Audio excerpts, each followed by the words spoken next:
Welcome to Speakers Tribe TV, and on this amazing Monday, wherever you are in the world, thank you so much for tuning in.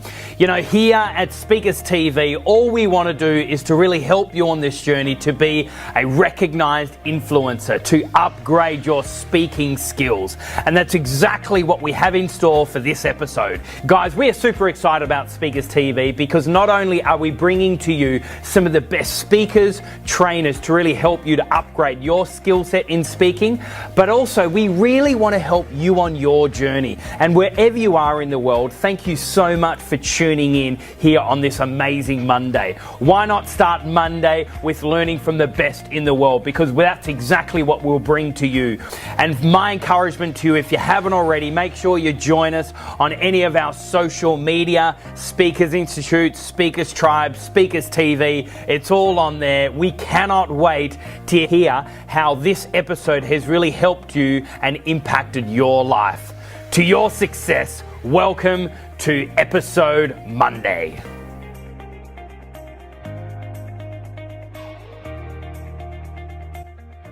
Okay, so I've been doing a little bit of research on our next speaker because I actually had never heard of him before. So this guy, Allan Pease, right? So after doing a bit of research, I'm going to read it out because, you know, I had to do the research here. Is Australia's most successful author, writer of 18 top 10 bestsellers, including 11 number ones.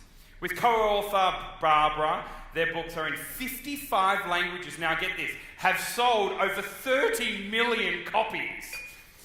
His research has been on the cover of magazines from Marketing, Playboy, Cosmo, The Economist, Oprah, has attracted over 20 million readers of their monthly relationship column. Together, Barbara and Allan have appeared on international TV shows like CNN, Bloomberg, History Channel, BBC Science, National Geographic, The Late Show, Good Morning America, and David Letterman. How cool is that? He has been speaking for 46 years, presented to over 5,000 seminars and keynotes in over 72 countries. Official Pease books, training, products, fees, consultancies, loyalties, royalties and services have grossed over $760 million.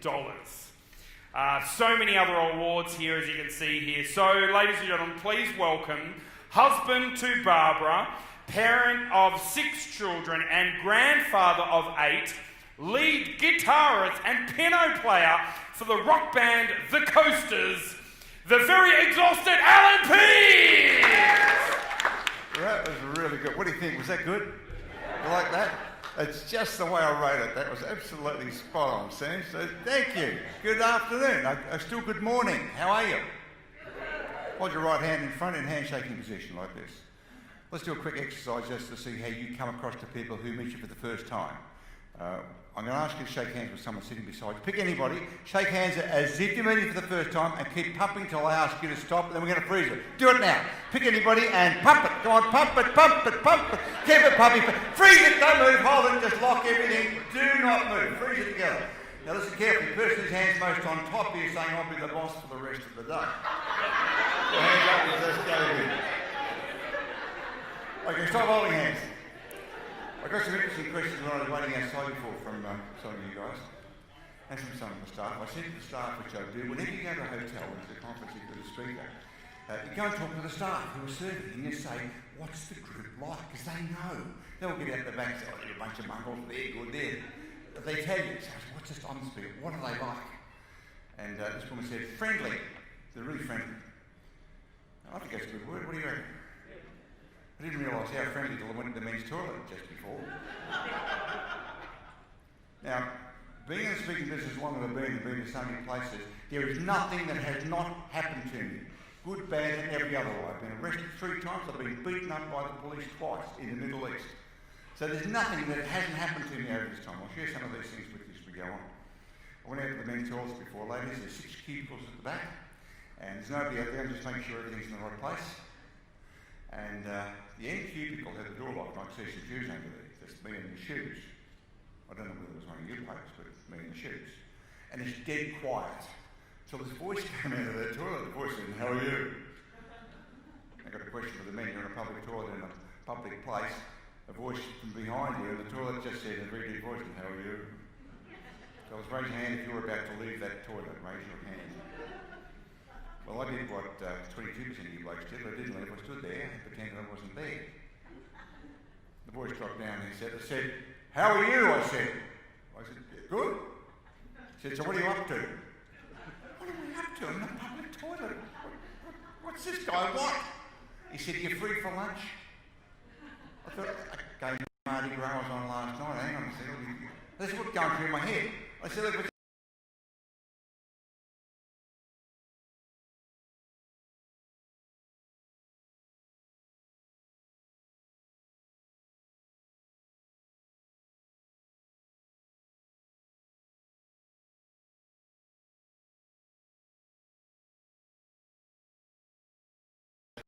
the end. Otherwise, they're true stories." Being a speaker, how many of you standing up in front of people talk full time? Okay. Who time income from standing up in front of people? Okay. Who wants to stand in front of people and get just paid to do that? Everyone should do that. Somebody said to me before, there's so many of these things. One day I got on stage, I got dressed in the dark as I did this morning. I got on stage one day, I had one brown shoe, one blue shoe. Today, I brought 2 left shoes. First time ever. So that's why I'm wearing sand shoes for the woman who asked me that question. I want 2 left shoes. Now let me give you a pen picture history of me. What I'm going to do in this session, I'm going to tackle this very differently what I might normally do. I'm going to talk with you as I would with an audience as a speaker with what I do. And then I'm going to talk with you as speakers and potential speakers as to why I'm doing that or how you get to that point. Does that make sense? Yeah. I'm going to do it both ways. Now, someone said, how do you know when you're ready to be a full-time professional speaker? When someone says, "What's your fee?" then you know you're ready. If someone hasn't said to you, "What's your fee?" well, no one's asking or thinking that you're a professional speaker. So when someone says, "So what's your fee?" what's your answer? 5,000. Oh, we're going to get a budget of $1,500. Any other answer? Someone said, "What's your fee?" But you've got to have an answer when someone asks that question. You don't want to fumble and drop the ball. Your answer is, "Talk with my agent." That's your answer. Because highly paid professionals have an agent. Now, the agent might be your husband or wife or partner, who knows? If not, go home and appoint them. You are now my agent. Talk with my agent. Because as professional speakers in training, you don't want to talk fees with potential clients. You don't do that. That's for other people behind the scenes to do all that. And other people selling you are going to get a far better deal for you than you're ever going to do for yourself. Because we are the worst salespeople of ourselves. Yes or no? Yes. Yeah, we just can't sell ourselves. So somebody says to me, "What's your fee?" I say, "Check with my agent." I put them on to Barbara. And she's my agent. She's like if I say there's a rabbit in that bush over there, she goes there, she gets that rabbit, she comes back with a deal. I wouldn't have thought, I wouldn't imagine, I probably would have talked myself around because we're bad salespeople of ourselves. So let me give you a pen picture background history of me so you know where I'm coming from. I come from a small country town, southwestern Victoria. A little place called Lawn, down the south coast. 880 people live there. You know Lawn? Who knows Lawn? They're a great spot. I used to do with the fire brigade. Some of you are probably squirting on a Saturday night on New Year's Eve with the hose. 810 people had there for about 20 years when I was a kid there, and population never changed. And the saying was every time a baby's born, a man leaves town in Lawn, so they didn't have to change the sign. So a small country town. I lived in a housing commission. If you know what housing commission, that's overseas called state housing. We never had anything, nothing. Now I didn't know that we didn't have anything because I was a kid. When you're a kid, you don't know. You only know when you're an adult, when you look back at your past life and you go, "Oh, holy cow, was I there?" I didn't know at the time, just a kid. It doesn't matter where you're raised as a kid, as long as you're happy, it's all good. And my father was a southwestern Victorian representative for the Eagle Star Insurance Company. And back in those days, and go back now to the early 1950s, there was no such things as credit cards and nobody paid by cheque. So when they paid premiums for insurance, they would have what was called a collector agent. The collector would go around the district and collect premiums every quarter, every half year, a year. And that's how they used to prospect for new business. they'd knock on the door, they'd pick strategic times that they'd knock on the door, so maybe the husband's home or the neighbours are in. On the weekends they'd always go out because you get to meet new people while you're collecting premiums, and that was their main source of business. And so my dad would take me with him after school. So here I'm a 5-year-old, I'm going out with my dad. Because when you got a kid, you get in. I was a sales prop. Now, it was always women answering the door, and he was a young, handsome bloke in his 20s, so he took me. So gave him a great chance of getting in, a yes to get in. And we go around with a cheque to deliver. When they send out a policy that would mature, I remember one was £3,000, a lot of money. He had this cheque for £3,000. We had to go to the street. We went right at the end of the street, knocked on the door, and I said, Dad, that's not the right number. The number's up. He said, no, just stick with it. And the woman opened the door. She said, there's your £3,000, Mrs. Dawson. And she took it. She said, oh no, Mrs. Dawson lives up the other end of the street. And she's holding £3,000. It's probably worth about $40,000, $50,000. So what does she want to know? Why are you giving a cheque for this much money to Mrs. Dawson? So suddenly he's got a prospect. Can we just knock on every door up and down the street delivering this cheque for £3,000? Now, if you couldn't get in, he'd say, would you mind if Alan has a glass of water, or can you use your toilet? So I spent 3 or 4 nights a week peeing in people's toilets and drinking water at the urinary rate. But I got the opportunity to sit around negotiating tables with my dad, watching him negotiate for insurance. And he used to listen on a little record player, these big 78 vinyl things made by people called Earl Nightingale, and guys that go back as far as right back to the 1920s. They're all training, and the insurance agents of the day were the cutting-edge salespeople. They learned all the communication skills off these vinyl records. Dale Carnegie was one of them. And he'd sit around playing it. He's not sitting around listening to them all, and he'd take me out and he'd say, look, now, when I'm presenting the policy, if the premium is too high, you just watch the people. If they don't like it, you'll say those make them move backwards. They might cross their arms, put their hand on their face. And he taught me all these things as a kid. So I thought this was perfectly normal. You do this. So it made sense that at 11 years of age, I got a job knocking on doors selling sponges. 2 shillings each. I go to the upholsterers, they have all this rubber left over. I cut it in squares. That was in the days when people washed their windows with a cloth. And I would go door to door with a bucket and demonstrate how to put soap water up, and you could buy this for 20 cents. And I discovered pretty quickly, and my dad taught me how to do this, every 10 times my knuckles hit that door, 7 doors would open if I did it between 3 and 5 after school in the afternoon. 7 out of 10 would open. Out of the 7 out of 10, 3 wouldn't give me a chance to get through the presentation. I'd say, be it a kid or busy or what do you want. And 4 would listen, and 2 would say yes, and I'd sell 2 sponges like at 40 cents. So I figured out pretty early that every time, 10 times my knuckles hits the door, I get 40 cents. It didn't matter whether they answered the door, whether they were home, didn't matter whether they said yes, no, invited, it didn't make no difference, did it? If I knocked 10 doors, I got, and with 40 cents, I got to take Cheryl with me, and she recognised the greatest guy in school. So I didn't want the 40 cents, I wanted Cheryl with the blonde hair. And the 40 cents gave me access. Now, right through my teenagehood, I sold pots and pans door to door, right across Melbourne.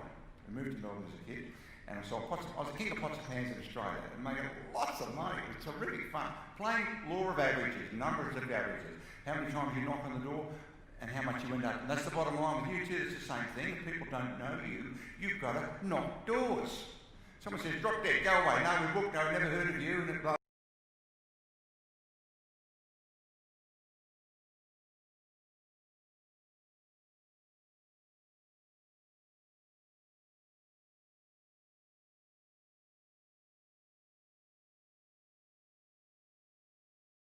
Blah, blah, blah, won't call you back. The statistic there afterwards, the question was a professional salary. It was in 70 professional speaker. Now, and so they give us 80%, and it's really popular that. Because remember, in the late 60s, early 70s, salesmen were just about all men. You never saw women back in those days. Now, last year, 68% of all salesmen in the world were women. In Japan, 92% of salesmen are women. Do you know that? Because women are better at getting and sussing people out. When it comes to going for the trade to ask for the order, they don't have the testosterone to say, well, let's do it now. They kind of get to the end and go, oh, well, you get over, you talk through. Whereas a guy will go for the order even though he buggered the presentation up all the way through. He'll still ask for the order. And so I decided in 1976 to be a professional speaker. I've been speaking maybe 30, 40 times a year, and it was great. I thought, I can make a living out of this. This is the time when there really weren't professional speakers. There are a few people. There's a guy called Walter Dickman, who I knew, and one of my dad's best mates in insurance, a guy called Ron Tackey. Anybody heard of Ron Tackey? Yeah, Ron was become a big speaking agent, and Ron was giving after dinner speeches, and I thought, I can make a career out of this, standing up, talking with people. I can make a career out of it. And in 1972, I put it together on a brand new technology. I went into high-tech, a thing called audio cassette appeared. And on this audio cassette, you can have all this data up 2 hours on this little spinning thing, and I recorded a 4-pack, which was manufactured, was sold for $72. They got a Sony player with it, because no one had a cassette player, never seen such a thing. And they sold like hotcakes, and that's when I discovered backup products, which raises the question, should you have a book? Who's currently got a book, a written book? Raise your hand. Who's got a secret ambition to write a book? How long is this going to be a secret? How long has it been a secret? When are you going to write this book? Why are you procrastinating? You're sitting in this meeting saying, yeah, I've got a secret ambition. Write the thing. Yeah, but what's the hardest part? Hardest part is the first line. Now, every one of my books have written 18 bestsellers and 11 number ones. I'll tell you why. I decided only to write number ones. I decided to write number ones. I've had 11 in a row. How do you do that? It's a technique to it. I'll explain it to you shortly. You've got to make the decision to do that. Now, to be a professional speaker or train somebody who stands up and speaks like this, you must decide that's what you want to do. This is what you will do. But how are you going to do that? You've got 6 kids, you've got mortgages. Doesn't matter how you're going to do it. That's irrelevant. That's a technical detail. This is what you will do. Does that make sense? You decide the what and not the how. Now, most people spend their lives deciding how will they do this, how will they do that, and they get demotivated after 2 or 3 days and nothing happens. That's why most people don't do much. They're deciding how will they do this. If you knew how, you would have been doing it already or done it. True? So you decide what. Now, that was such a powerful thing. I wrote this book. I'll tell you a little bit more about this later, called The Answer. Number 1 in Japan right now. Big market, Japan, 130 million people. Hit number 11 in Germany on his first time out. Now, they're in 55 languages. Why are they in 55 languages? Decided to write for every language. How do you do that? Every time you write a sentence, you say, now, can this be translated into this language? Can it be put into Afrikaans? Can it go into Icelandic? Can it go... Is somebody sitting over there in China reading this, do they get it? And if they don't, change it or leave it out.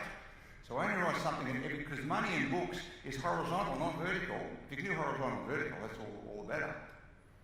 Horizontal and vertical. Only write things that can be translated everywhere, otherwise you'd be stuck in your own market. Make sense? Yep. So we did books in 2 ways. One is in the Southern Hemisphere for 40 years, we self-published. Why did you self-publish? That was a smart move. No, I couldn't get a publisher to publish it. I'm walking around this thing called body language. Nobody ever heard of it, never heard of me. I'm like 24 years of age. And they said, no, never heard of you, mate, never heard of the subject. Is this about sex? What's it about? And nobody would publish it. Closed market back in the 70s. And then I discovered there were people called distributors. They'd have a courier truck and they'd go and drop the bookshops. So I went to one of these guys and he said, yeah, we'll distribute it for you. A company called Doubleday. It's just a little company in Sydney. And I would sell to them at wholesale, less 50%. They'd then sell to the bookshops less 30%, so they make 20% to courier it around. And I get 50%. And that was how we first started with self-publishing. So in the Southern Hemisphere, we self-published everything. That was a massive business. Now, the internet's knocked it around now because of pirating. I'm one of the most pirated authors probably in the world. There's at least 10 million Russian pirated books that we know about. Maybe there's 20 million, we don't know. But the Russians, the Chinese, the Indonesians, they will knock off your stuff. That's politically incorrect, yes, but they will knock off your stuff. They'll take you to lunch. So we appreciate that. This Russian guy said, we love your books so much, Allan, we publish them. And we'd like to take you to lunch. Now, I spent 3 months of the year in Russia. I've been there since before communism. I decided in 1978 to give speeches in the USSR. And people say, how are you going to do that? I don't know, I'm going to do that. I've been to see Right from Russia with Love with James Bond and Dr. No and KGB. I thought, this is great. I'm going to go there and do seminars. And I remember what I considered intelligent people saying, well, why would you go there? Well, because I want to go there. It's yeah, but they'll steal your kidneys and you get killed and you go inside and never see you again. And the Iron Curtain was up, as they called it at the time. So I'm going to do this. And people say, how will you do it? I don't know. I didn't know. But that's what I will do. Been there for 3 months of the year now for 27 years. It's my biggest market. Like now Kazakhstan's come on as the big market, and Tajikistan, all the standing countries, because of the sanctions against Russia, everyone's buying oil and gas off these guys, so they're rolling in, putting on seminars and throwing cash through the air. And, people like the audience, they roll up US dollars and throw it at you. It's really, you've got to duck. Catch it, you. So how'd you get the rush was the question. I've decided to go there. Now, the only reason you're not doing what you're doing, going where you want, you haven't decided. You make a decision. This is what I will do. I'm going to write a book about this. Well, how are you going to do that, Alan? You failed English at school, you never was much good in class. I don't know what I'm going to do, but that's what I'm going to do. The minute you decide the what, the how appears, which is what the answer's about. I'm going to talk a little bit about that too. I'm going to show the speaker what I might do. If you've got any questions or things, we're going to be here during the lunch too, by all means, so just ask me about it. I'll tell you about it. Everything you think that you might want to do in speaking, I think I've probably done all of it in 48 years. And that was back in the days when there was just me, and as Walter Dickman, he wouldn't talk to me. He was an old guy, like he's 40-something. So I remember. Walter's been there about 20 years now. So this is what some of the things, I use slides a lot like this. And someone said to me, when you're going to talk about being funny, do you have to be funny as a stand-up speaker? No, only if you want to get paid for it, that's all.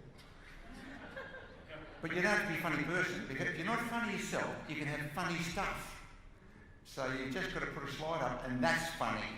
So you don't actually have to be funny yourself. Now, I work on being both, having both funny slides. So when I'm talking about relationships, these are the sort of slides that I'll use.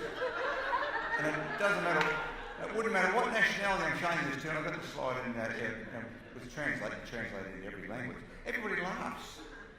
But you know,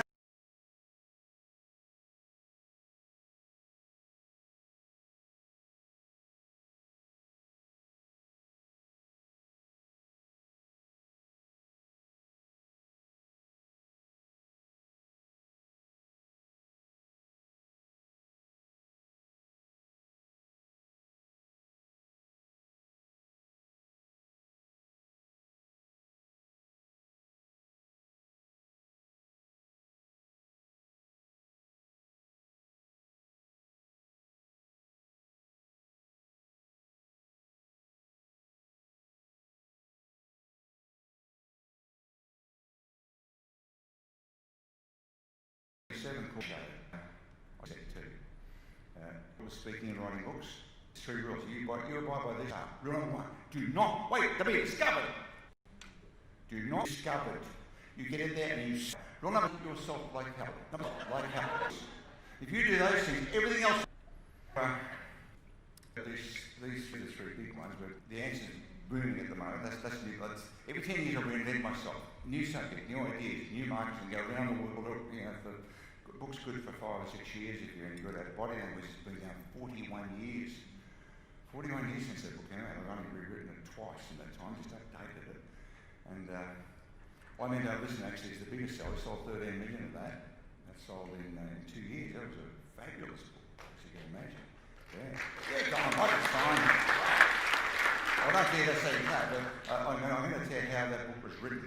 That was the first book in our #1 series when we decided only to write #1 books. You see, up until that book, I'd written 4 books. Body Language, which was a world success, #1 everywhere. I knew it was going to be big, but I couldn't have imagined how big it went. The follow-up to that Talk Language, that was #1 everywhere, but that followed up on the strength of the first one. Everybody just bought the second one. Now, the next 2 books, one was called How to Remember Names, Faces and Lists. And every person who talks will say, I must have that book because I'm no good with names. How many of you agree that you should read a book on how to remember people's names and faces and lists? Okay, but how many of you went out and bought a book on that? Nobody does. You will agree, yeah, I should have it. And if I'm here talking about that, you'll say, give me that book. But you will not go to a bookstore online or physically and say, I must have a book and I remember it. You just don't do it. But I wrote that book because I knew you should have it, and you agreed. But it was a hard sell. We sold 200,000 copies. That was a lot of books, but it was a hard sell. We flogged it to death in the media to get people to go and buy it. Then I wrote a book called How to Write Emails, Letters and Faxes to get people to say yes. When you've got only words, how do you get people to say yes? Because I've been writing copy in the 80s for American Express. All the junk mail you used to get if you're like, something's coming from me. So we put out a book on that, and everybody agreed, who agrees you should have a book on how to write emails, letters and faxes to get everybody to say yes? But you don't go and buy a book on it. You might have to trip into a course on it, or hear a speaker, but you don't go and buy a book, but you should have it. So we decided after that to only write books that people really wanted. Rather than write books we reckon you should have, and you'll agree you should have, we're going to write books that you want. How to make $1 million by the end of next month. Who'd buy that? I haven't written that, but if it was out there, it was for sale, I'm sure. Wild strength, who'd be interested in something like that? Everybody! So we decided to only write books people would knock us over in a rush to get hold of rather than what you should really have. Does that make sense? That was a massive turning point. I'll explain shortly why we made that massive turning point. Okay, now we're talking about human communication. These are some of the slides I might use. Depending on, you've got to pick your audience. You wouldn't show this in Asia because they get a bit embarrassed about this. But it's an interesting slide because there's a law being broken and most people, particularly men, cannot pick what law's being broken. What law's being broken? Is she not wearing a helmet? No, there's no helmet. It's clearly it's a breach of law. No helmet on her head. So that sets the audience up for, are you seeing the detail of what's happening in a circumstance, or are you transfixed on what you actually saw? So for example, when you see this, are you looking at a happy couple with the baby, or can you read into the scene to see that there might be other hidden messages in there that maybe the average person can't see? See, so I don't have the person that you'll discover the answer yourself. Okay, you've just met this couple. What's the first thing you notice about him? Okay, raise your hand if you saw the spinach in the tooth. You cannot get your eyes off that spinach. You look at the guy, you make an assumption that he's dirty, you won't go to his teeth, you haven't noticed he's only got one ear. So a slide like this demonstrates that you're probably missing the big picture of what's happening around you while you're focusing on little stuff. Same with this one here, met this couple. So you can't stop looking at the guy's teeth, yet she's got 6 fingers on her left hand. Nobody notices these things. This guy's standing outside your office, you've got a two-way mirror, you're looking at the guy outside. You don't know who he is, he's just asked for you by name, wants to see you. And you're making assumptions and assessments about who the guy is, because that's how you're going to behave with him, how you're going to treat him. What's his job, do you think? What do you think he does?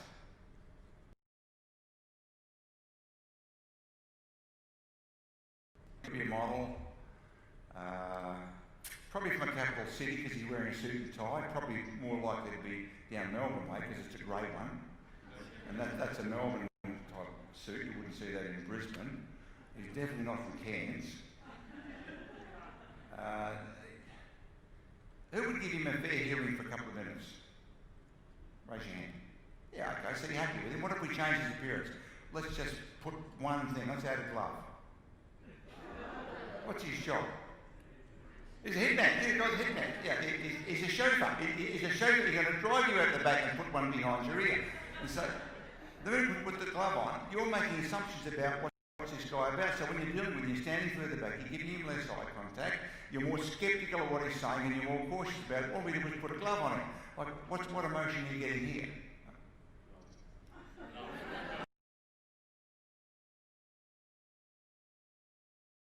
Oh, for you guys.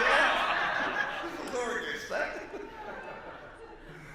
Okay, aggression. Who sees aggression around here? Raise your hand. Now let's change it. Let's put a hand in. We just changed it there, you're at love. You're at a whole different thing. So all we do is by changing one thing, and I'll use these slides to demonstrate, like rather than explaining to someone what I'm going to say, articulating with language, I can use these things which gives the clear picture of what's going to happen next. What's going through his mind? What's an interesting one? Body language is an outward reflection of your emotional condition. So it's showing what you're feeling. So whatever feelings and emotions you have is likely to be reflected in gestures, movements, postures, expressions and so on. So the art of reading body language is very simply, you're reading a person's emotional condition. Then you look at the context under which it's happening and the circumstances in which you see it, and it allows you, when you're good at this, to figure out what could be going through their mind. That's pretty much how it works. We know that women are 2 to 3 times better at doing this than men face to face. The reason for that we now understand, having babies don't speak. They can't speak. And if you as a woman couldn't look at a baby and decode by its non-verbal behaviours at happy, frightened, injured, tired, or in pain, you couldn't do that. It's detrimental for survival. That's why blokes don't know what's going on. But women, he wants his nappy changed, he wants his dummy, he wants to go to bed. There's 7 baby cries. Most mothers can identify most of them. Fathers here are crying baby. Shut that kid up. Now this is an interesting one. If you take a gesture or posture or position of any type, and hold it around 2 minutes, you'll start to feel the emotions that match it. So in other words, you can manipulate your own emotions with this stuff. Now this is an interesting one. You remember when you were a kid, your mum and dad or somebody did this if you've been noisy? Who can remember that? Raise your hand. A chance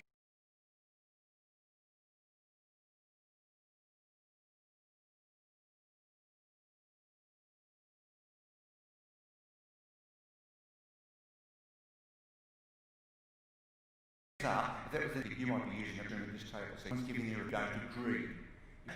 But you don't know him so well. Maybe it's not shutting in gesture. Sounds like he's praying, but both fingers are pressed against the lips. Okay, try it. Just do this. Just hold off a second, just get a feeling. What's going through your mind? You've done it on purpose. What are you now thinking? Yeah, oh, please shut up. Help me. Please help me. Save me. God, help me. It's a combination gesture. First, a combination of praying. Now, if you're raised in a family where praying was part of that repertoire, you might still be praying as an adult. I saw it recently at Tamworth when I went in to check into this hotel. It was late at night, not many cars in the car park. They say, you know, you're going to get an upgrade. So I go to the reception desk and the gal's there fumbling around with it all. And there are a lot of churches in the main streets in Tamworth. And so I said, look, what sort of room can you offer? You go, I'd like to get something better. And she goes, well, what do you think? And she started doing this. So that tells me she's been raised in a family where praying is part of it. I don't do this. I wasn't raised in a family where praying was part of it. So she started it. Then I immediately talked about the churches and how, and she's a member of the local Catholic church and she's on the committee. And now so she gives me the penthouse. So I'm such a, and I picked it up today that she did this and I picked it up. Make sense? Now, untrained, I might have missed that. Wouldn't have been known that she did that. I don't do it, but she did. And it gave me a raft of information and a path to go down to win her over because she buys me. She's going to upgrade me, which she did. Now, that's the Monica Lewinsky inquest, that one. And I got these next slides from Cosmopolitan magazine. They sent me those. That's David Beckham doing it in Los Angeles at a Lakers match. And they're all women there, and women are better at sussing stuff out, and that's why you guys should admire women to their face.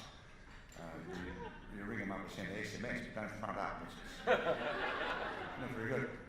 So they said, look, he looks a bit nervous and tense, they said. What's going on? You know, he's a confident guy, he's big in America, he's got his clothing label and so on, football player. So you move the cameras back to get a bit of an idea of what's going on. So he's got 10 of these dolly birds doing this dance in the guy's face. Bit of a distraction, fellas, wouldn't it? Right? Yep. That's not the issue. Here's the issue. The issue is sitting with his wife. He's studying his face to look for one wrong eyebrow move, one wrong cheek move, and he will be severely punished at the appropriate time. Now, every one of you blokes in this room has been in this circumstance, haven't you? I'll tell you where it was. Traffic lights. Got your beloved beside you, you're waiting for the lights, and here comes Miss Hibbs, who's just your type, and she knows that she's got a miniskirt and she's about to waddle past the front of your car, and you're supposed to pretend you didn't even notice. So you start fumbling for the radio and looking around for stuff. I don't see anything, is it what you're trying to say? Does it work, ladies? Does it work for you? Convinced? No, you're not convinced, you know what's going on. Now, as they file past, he's gone into fake meditation here. Fake meditation is good. That says, you know, I see nothing, I know nothing. And she's very, very concerned about. Now, something's clearly going on with these two that's making her look as concerned about these dolly birds wandering past him. And he's trying to pretend he sees nothing. These people are shots. See, you didn't need to know any conversation there. You knew exactly what was being said here. You can probably even predict how these events, what led up to here, and I bet you can tell what's going to happen when they go home. He will be punished. Punishment number 5 in Why Men Don't Listen. We identify the top 5 punishment women give men in a love relationship, and the top 5 are identical in every country, every culture, whether they're Afrikaans, Indians, Chinese, makes no difference. Top 5 punishments that you guys will receive from a woman when she doesn't like your attitude or behaviour in public. You want to know some of these? Okay, the second one.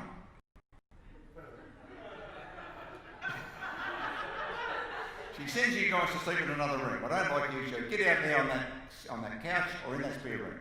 So women everywhere in the world sending guys out there. And women in the world sincerely believe this is some kind of a punishment.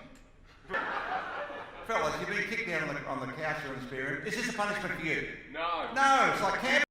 You blow the secret. Yeah, it's like camping. Like he's alone on the couch with a remote control. What a start. Kitchen full of food and drink. Woman's promised not to talk anymore. I mean, how much better can life get? Ladies, if you're sitting on the couch, that's a punishment you don't like it. For us, it's a bonanza. It can be. You want to punish the guy, make him sit down on a chair and discuss his feelings. Not doing that. So let's talk a little bit about the ants. This is my favourite hot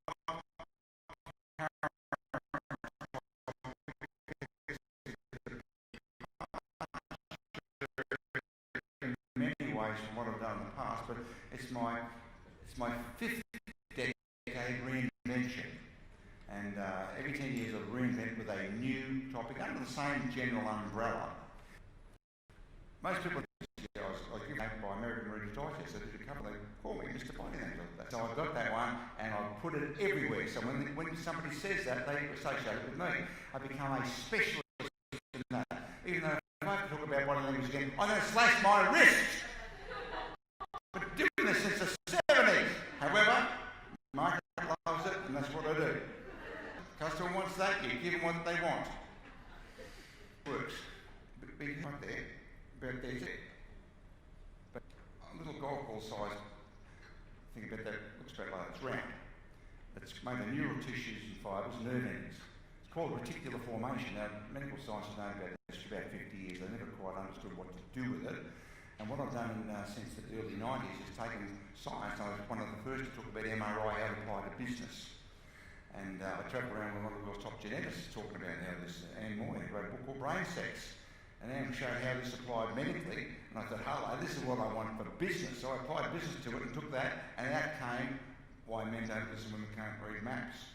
A science-based reason why we're different. And it happened at a politically correct time where you're supposed to go around pretending men and women are the same. Now, the little reticular formation is interesting, though. It's the command centre of the brain. This is what the answer is about.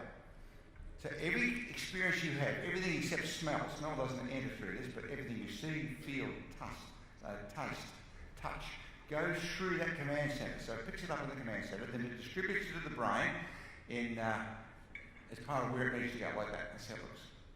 So a sensitive part of the brain's got to deal with it. Now, it's a bit of hardware that we're dealing with here. It's a bit of hardware, software. So let's just go back to it. That's the hardware there. It's got an operating system, just like your computer. You might have a PC, or you might have a Mac operating system, or on your phone it's got an operating system. This has an operating system too, and this is what the answer is about. And so what I did with this, I pulled together everything you know about motivation, about getting things done, about achievement, everything I personally knew as well, and explain using simple science why that happens, why success is not an accident, it's on purpose. Now Pauline last week was talking about that too, but this is what she was doing, but she doesn't actually know, I bet you, that that's what was happening. I'm going to show you the mechanics of this, how this works. So the operating system looks like that. That's an X-ray of it. This is called the reticular activating system, called the RAS for short. Who's heard of that before? About 5% of people have heard of it. It's about 25 to 30% here. That would be right with a group like this. Unwashed public, about 5% have heard of it. Still, it's a brand new thing. Reticular activating system. But where it comes from, it's coming from there. Coming from the bit of hardware. And so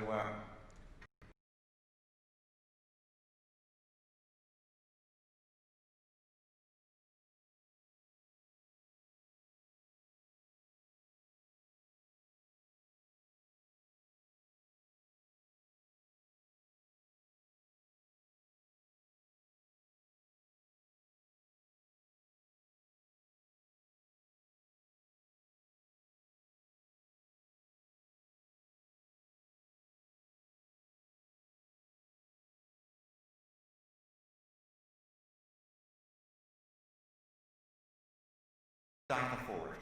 So for example, Anna, what do you drive? A Pajero. How long have you had that?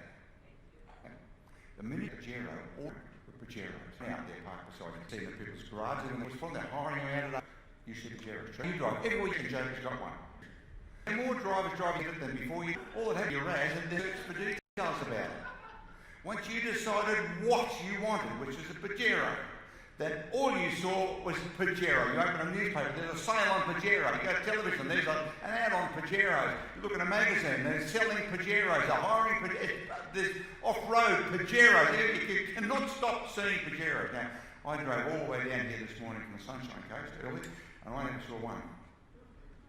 Does that mean there wasn't any between here and there? Must have passed thousands of cars. I never saw one. You know what I saw? Every second driver's got a Lexus. Every second driver. The place is full of the damn things. Lexus everywhere. When you decide what you're going to do with your car, that's all you see. And this is, in simple terms, how this works. Most people have not decided the what. They're sitting around thinking about the how. How would I get a house on the beach? How would I buy a brand new Pajero? How could I finance this? How could I become a full-time speaker? How could I... How? And then you think about it and you can't see how, so you get demotivated, put it on a shelf and go back to the comfortable life you know. That's why most people don't do anything. Here's what you've got to do. From today, decide what you'll do. I will become a full-time speaker, trainer, singer, dancer, whatever it is you want, doesn't matter. Decide what. The minute you decide what, the race takes off and you see how it just appears. It just turns up everywhere. Second thing the race has got in it, it's got a search engine, and the second thing is it's got a GPS. And with a GPS, if you're going to drive from the Sunshine Coast to my place up, I live in Buderim, I've got a property in Buderim on the Sunshine Coast, if you want to go there, do you need to know every street between here and Sunshine Coast? What do you need to know? You just got to know what the address is, the exact address. So let's say, for example, the address was 29 Crosby Hill Road, Buderim. You put that in your GPS, where would your GPS take you to? Take you to the front gate, within a metre or two. What if you make a wrong turn, take the wrong exit? It reroutes you, puts you back on. You can't go wrong with it. It will put you back on the route. What if you just put in, don't put in 29 Crosby Hill Road, take the number, just put in Crosby Hill Road, Buderim. Where will it take you? To the centre of the road. So you still know you don't know where I am, I'm on that street somewhere. What if you just put in Buderim, Queensland? It'll take you to the post office in the centre of town. What if you just put in Queensland? You go to Charlieville or somewhere. Now most people in their GPS are putting in Queensland or Western Australia. That's where it takes you to the middle of the place. You don't know where the hell you are. You need to have a specific, clear address. That's the what. Once you have the what and you punch it into your RAS, you will turn up at that address. So you've got to make sure you get the address real clear on this. If you've got a vague address, you get vague results. Be absolutely clear. How are you going to do this? Decide what. And when you decide what, you'll see it. Now, who's already had experience with this? You know what I'm talking about. And most of your life's like it. When you decide I'm going to do something, suddenly you go to a cafe and that guy there's talking about it. That's how it happens. Everywhere you go, you just see it all over the place. Pajeros coming out of every crack in the place. Okay, now I decided to be a professional speaker. That's what I want to be. How are you going to do that, Alan? There's no such thing. People say, what do you do? I'm a professional speaker. They say, like the Sony ones with the subwoofers and things. I think he's a professional speaker. So no, you stand up and talk. Oh, you're a talker. Well, yeah, okay. Oh, you're a talker for money. Yeah. Well, how much do you charge? Check with my agent. Tell me anybody what to charge. Check with my agent. I'm the worst salesman of me. I am. I've done this all my life. This is all I know. But I'm still the worst salesman of me. I'm a salesman. I'm a sucker for another salesman. I really am. If I send her to Barbara and she's got the guillotine. It's a soft guillotine in the velvet glove, but it's very sharp. Now, should you have a book? Well, look, let's say a client's got 5 potential people lined up that they might want to hire for a particular project or a job or a speaker. And out of those 5, this one is the author of The Sex Life of the Mexican Numbo Rat. And the others aren't the author of anything. Who gets the job? The author of The Sex Life of the African Mumbo Jack. It doesn't matter if it's even relevant. If one's an author and you're not, and everything else is equal, the person with the book gets the job. That's how it works. Now, the book doesn't have to be any good. Americans have proved that over and over. Putting all this crap and this rubbish out. What the hell's this? But they got the job. I know well-known speakers, I meet these guys all the time, all around the world. They've got the crappiest book ever, they've probably got a great title. Got a great title, a crappy book. Now, if you write a crappy book, no one's going to buy your next one. You can get away with big PR the first time, but no one always buys the second one. That's what happens. I make sure every book is so good that they want to buy the next one. That's my next market. So I keep doing it all the time. Good titles, good books, next market. So you have to have a book. Yeah, so when do I write a book? What's the first line? First line of every one of my books. The Very first line of every book. Why am I telling this? The first line was. And it's every single book. So the hardest bit is getting a bit of paper and starting. Now, I now key on my books. Sometimes I'll handwrite, but keying, there's reasons why. I explain in the answer why it's better to handwrite than key. The first line of every book that you write should be, once upon a time. Because you know that line, don't you? You've heard that since you were a kid. You sit down with a piece of paper and write once upon a time, and then it'll just appear. Once you've decided, I'm going to write a book, I'm going to be a best-selling author, not just write a book, I'm going to be a best-selling author. If you don't say that, you will not be unless it's an accident. Every second man in their dog's producing stuff at such a furious rate now. Now, when I say best-selling author, I'm talking about a real best, not an Amazon best-selling author. I'm talking about a real Times, New York Times, London Times best-selling author. I've done 11 of those. That's a real one. You know what? No, you know, because they bring semi-truckloads of money and throw it on your lawn. That's how you know. Which is important for Housing Commission, I think that's really cool. It took me 20 years to work out what to do with it. I didn't know. I still find myself, like when I was a kid, we used to have, when you put butter on the toast, you have to scrape the extra butter off, it's too much to put it back in the container. I still find myself now, pushing 70 years of age, still doing those things. I have to say, Alan, you don't have to put the butter, I'm a vegetarian, I don't do butter, but I don't have to put the butter back. Okay, so once upon a time, men and women lived together in harmony and respected each other and their natural abilities. That's the first line. Now, I think now I've moved into page 3, so the final copy it might have moved around a bit. But everyone in the book, once upon a time, that's where you start. You decide to be a not an author, a best-selling author. Go for broke here. If you don't make that specification, your brain won't find the ways of becoming a best-selling author. Make sense? You'll just be an author, which is still good, because if you're an author, the other 4 aren't, you get the job. That's how it works. Okay, now, being an author establishes you as an expert, because you wrote a book. By the time you've written writing a book about a subject, if you're not an expert at the start, you're going to be at the end.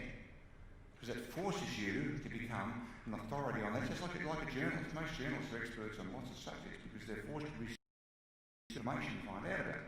So now you've got a book. How many books do I have to have? You only need 3 products to be a professional full-time speaker. 3. You need a book that establishes your credibility as an expert in that field. Your book, when you write it, starts off with once upon a time, and then you write it and you say, will the Icelandics understand this? Will the Chinese get this? Will the Muslims understand this? Will the Afrikaners get it? If it doesn't, modify it, change it so whoever's reading it, because you want to go horizontal.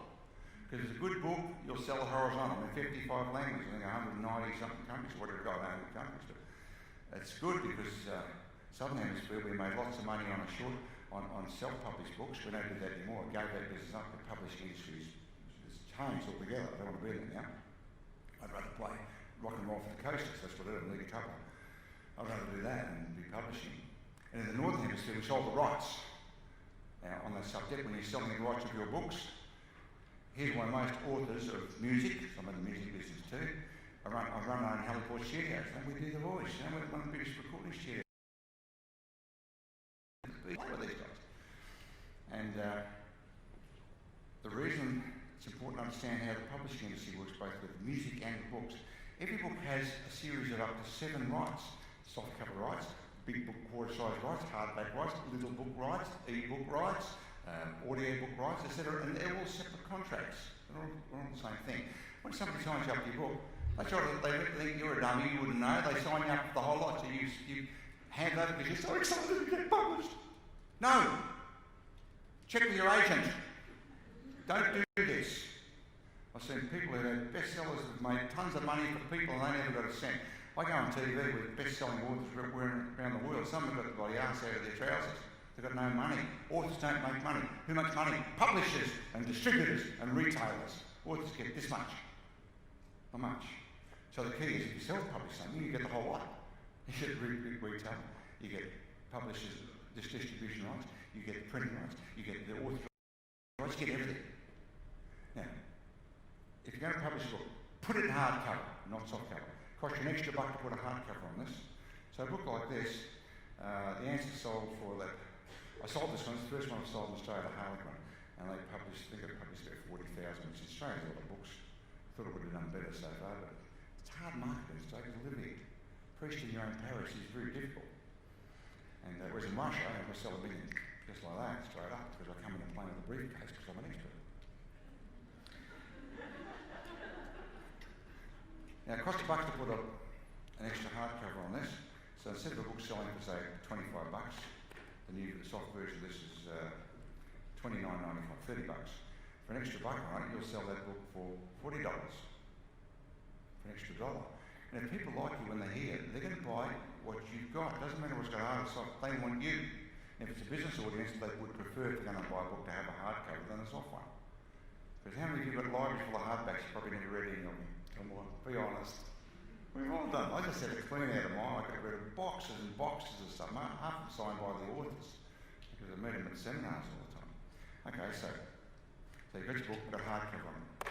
Now, if you've got a $40 book, that gives you all sorts of options. So if someone says, we want to hire you, what's your fee? Check with my agent. So check with my agent, every Barbara. So we've only got a budget of $5,000. Now, in Australia, for keynote speech, I charge $10,000. That's it. Don't discount 10 grand. That's it. End of story. In Russia and the rest of the world, 50,000. Bigger markets, bigger audiences, more fun. So this is a market that suffered very badly in Australia. And so we've only got 5,000. So 5,000 comes out of the conference budget. We're selling $5,000 retail with the books that comes out of their training budget, a separate budget. The guy writing out your check for $5 grand says, I'm sitting here at $30 now at an account, and you're getting $5,000 to stand up and tell jokes. That's what happens. They get cranky. It's 10,000, that's out of the question. So if you've got products, you can then contra it off against your fees, and they write out a separate budget, comes out of their training budget, and you say, write it out of your training budget. They never thought of that. They've got budgets for training, for hardware, for gear, for books, for audio, for video, for downloads, and you write it out of there. That gives you flexibility for negotiating to keep everything up high, and that way you don't have to cut stuff along to make back room size. You don't have to do that. So you only need three things. You need a book. You need some sort of an audio or video, and these ones, that's a video book with the answer. Now audio, this is interesting. Now most people think, speakers think, oh, I'm going to do audio, I've got to go to a studio and go set up. Look, when you go to a studio set up, you don't sound right, you don't sound like you, and it's not much fun. I mean, I make these things in America and the UK for the big publishers. Now they want me to go for days at a time into the studio and record this stuff, and I find it a grind. So here's what I suggest you do. This one here, questions of the answer. This niche, my communication skills under that gave me another 60 different areas. And questions of the answer, I spotted this in the multi-level marketing business. And I wrote this book for Amway. I said to Amway back in 1982, I'll write this book that would be like my plan was to have the operating system just like Bill Gates did. So I got the operating system. So I wrote a book called Questions of the Answer. Simple, quick, took me 6 months to do it. We sold nearly 3 million copies of this now. It's in 50-something languages, 55 probably by now. Simple, easy, anybody in network marketing must have this book. It's recommended everywhere. Now here's the audio that goes with it. Now the audio, the way I did this, you know when you give a presentation, sometimes you do it in your start, right? It's just everything's right and you say, go on, we know how to record that, because it was perfect. Yet other times you give the same presentation to another group and maybe the audience is a bit dull or they're public servants or something, and which they don't love us. They go, they've been forced to come to this meeting. So you don't have to fire you guys up. You guys wanted to come to this meeting. So you're fired up. But you go to some government ones, they're forced to go there. And so you give a presentation there, and where they fell about it, a story told over there, that the government, well, they go,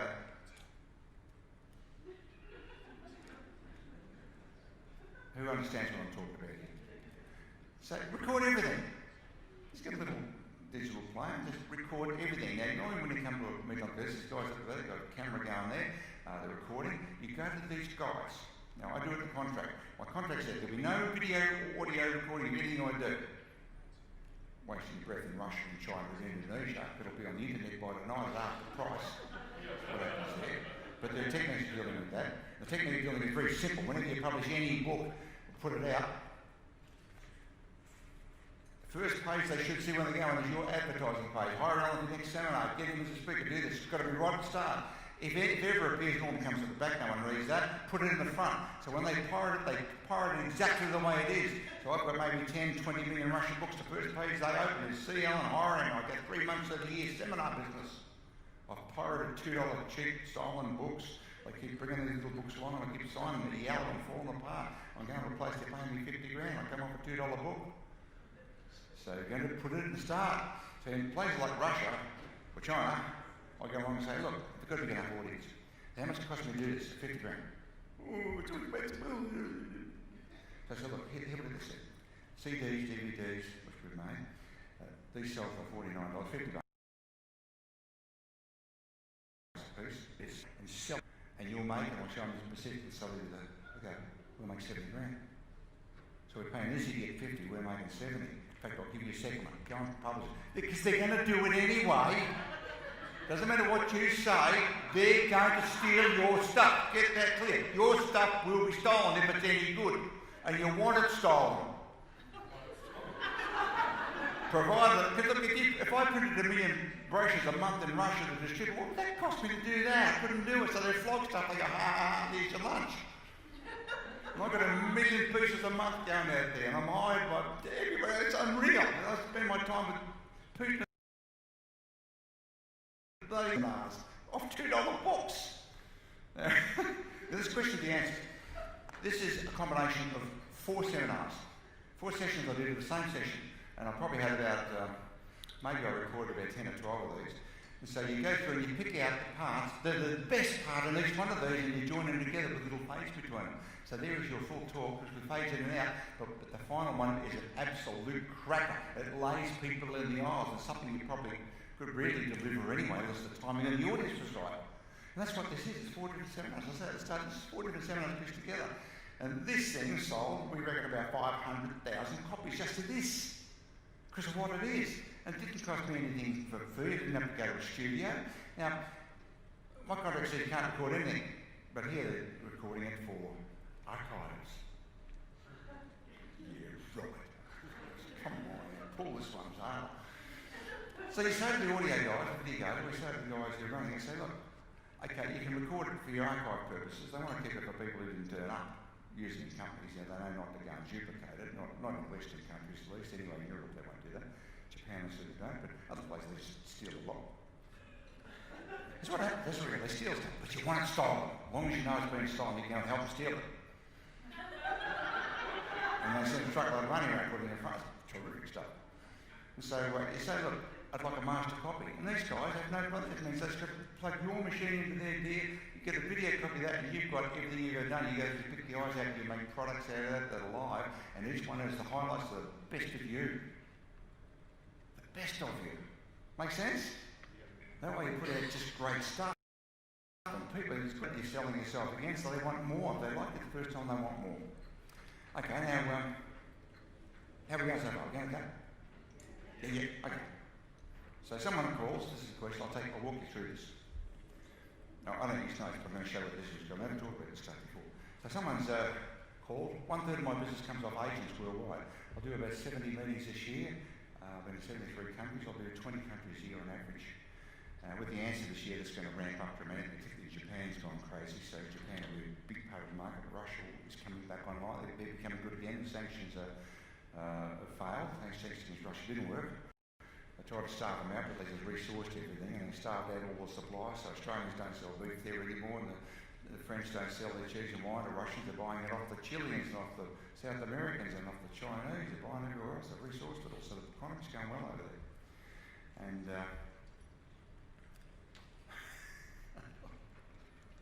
sorry, I know what's coming. So they said, what does it cost? Talk to my agent. So we talk to the agent. Now, they want you to come on a certain day. They want you to come on the 5th of August for 2 days. They can discuss fee. What's your fee? Well, let's work out what you want Allan to do. So we want to get engagement to find out who this client is and can we make him lock him in as a long-term repetitive client. What do you want him to do? We want him to do this, want to speak there, talk to these people, go to this lunch and stand up and I'll tell you what they want you to do. How much does it cost? Okay, well, I've still got to work this out. Let's see if he's available first. So now let's check my diary, and I am not available. If you're available, your price goes down. So, maybe I'm just sitting on the beach that day, who knows? But Barbara says, okay, 5th of August. You know when you go to the airport to check in and they get your name and they look at the computer and they go, and your heart dies? That's what happens. Like you're not going to get in the plane. Now, if they called you, they want you. You know that. They want you. It's just a matter of what it's going to cost to get this thing done. So she says, can you move your date? Oh, no, I've got to come in from all over the Southern Hemisphere. It's got to be those days, okay? Okay. I could move this, I could shift that. Well, look, at this point, let's proceed as though we can do it. That's the start of the negotiation. Let's proceed as though we can. Because if you're available and willing and waiting, you're going to get paid the least, aren't you? So we go through and fill the details. So we'll send you out a questionnaire. So we send out this pre-programmed questionnaire.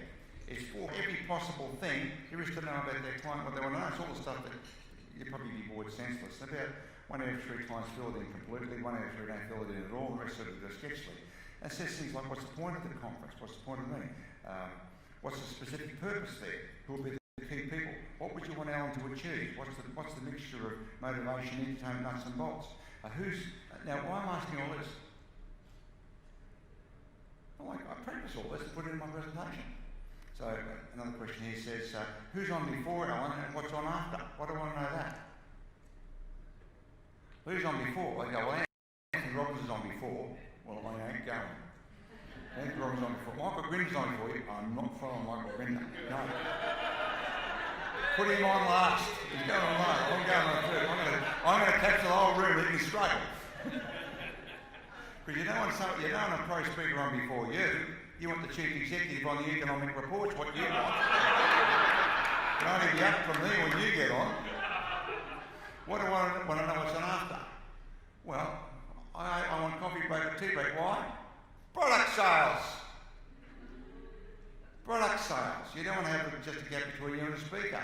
You want to have before lunch, before morning tea, or before afternoon tea. That's what you want before, so people have time to talk to you and product sales and you find out clients. Now, once the job's locked in, then I'll have a call with the client, and I'll go through and I'll read this just before they ring me, and I know all about that company, about them. And then I say to the chief executive or whoever and talk to the conference on this particular, I see you've got positivity as your main conference theme, which one has.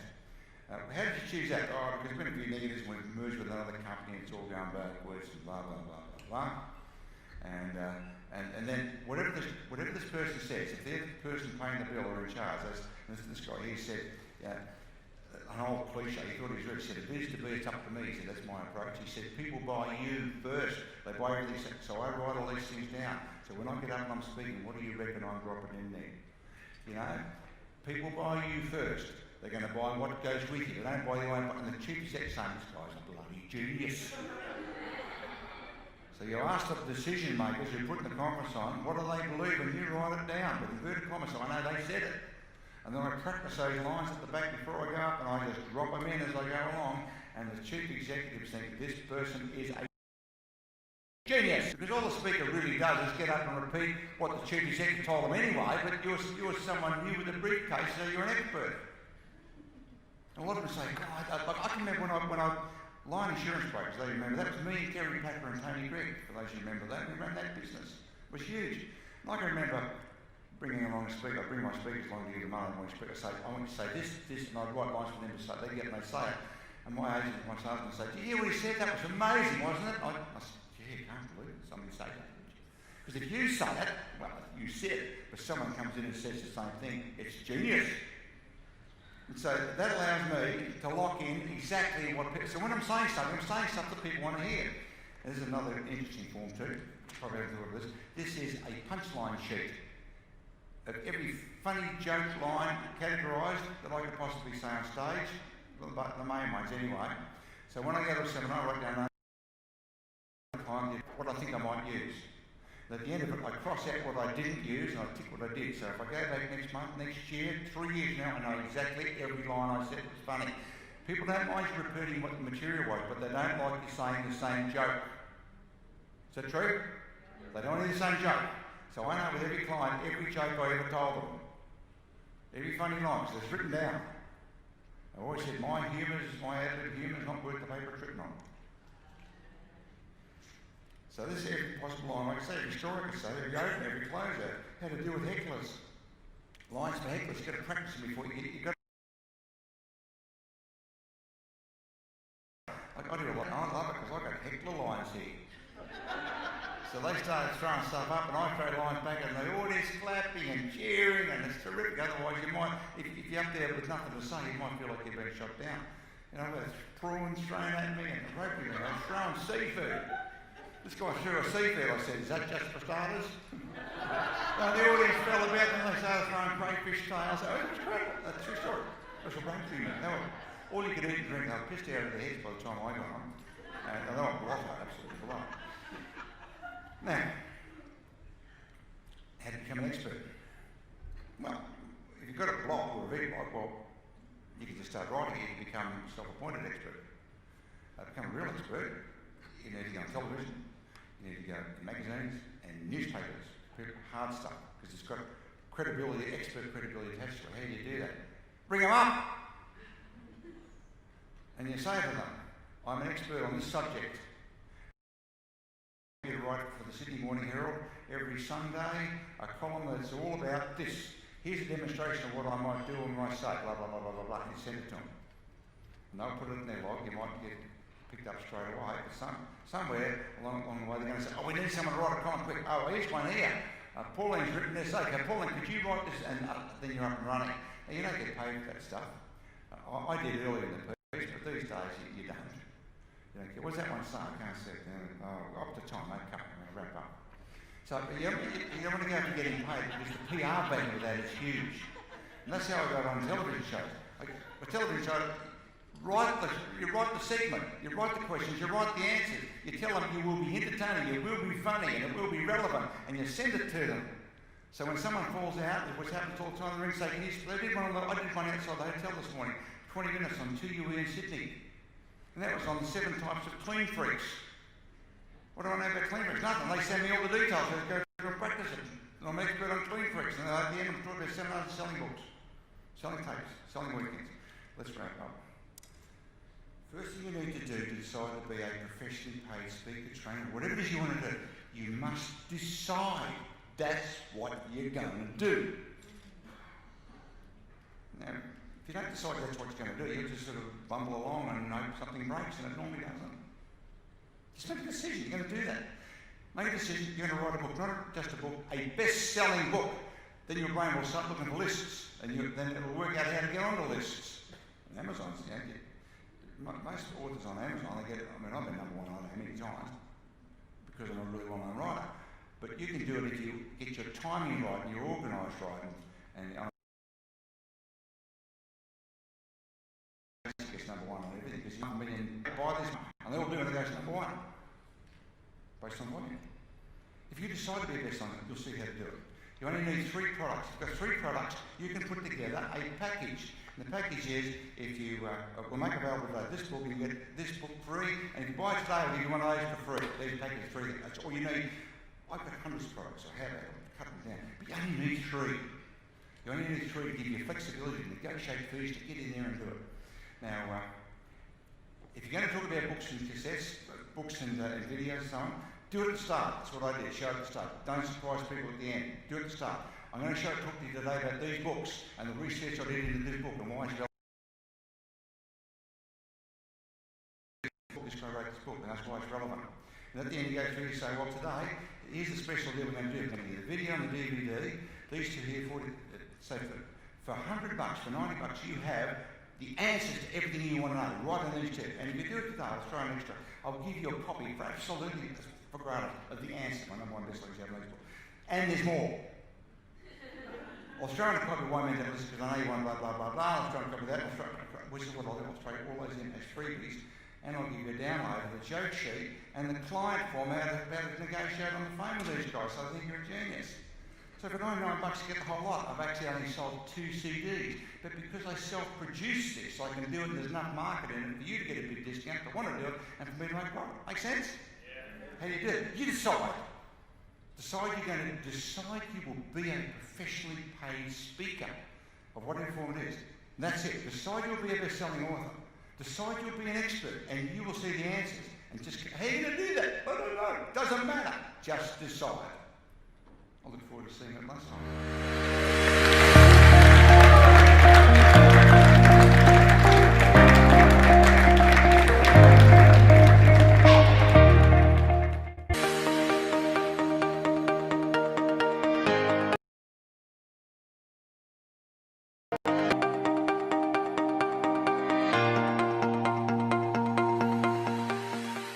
To share, how good the feeling was after completing the session, and I think the feedbacks were just too good. So that is forcing me to think beyond. I think it was pretty linear thinking earlier, and now it is pretty diversified. So that is very helpful. Thank you, Charlene, Christiane and Sam, for obviously the benefit and the inspiration you've given to so many of us, and to all the participants, because I think for me personally this is the first time I've felt that I've been in such a safe space to be vulnerable and to make mistakes, and I know that a lot of us have shared some really traumatic events in our life, possibly for the first time publicly, so that's just been a really huge thing. So thank you for everyone for opening up and for people to open up and be authentic. I'd like to firstly acknowledge you, Sam. Thank you so much for instituting the Speakers Institute, and all of the lovely people who've attended today. I think they've done an absolutely wonderful job. I think all of their stories are worthy of stage presence. I think you'll all go very far. I just wanted to say, being out of the workforce for 6 years, looking after little kids, and this is the first course I've ever done, and it was astounding. It blew my mind. It was beyond my expectations.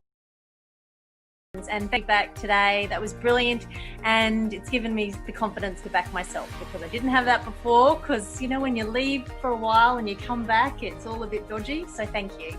And it was really an experience which I was looking for, to give that push, the last push which is needed, because I'm very low on execution. So your story and your message gave me that push which I really needed. So thank you very much, and also to the fellow participant for bearing with me. Thank you, everyone. You've all inspired me today, and I want to thank you, Sam, for putting this on, and Christiane and Charlene. Charlene inspired me to come through conversations we had, and so I'd like to thank her.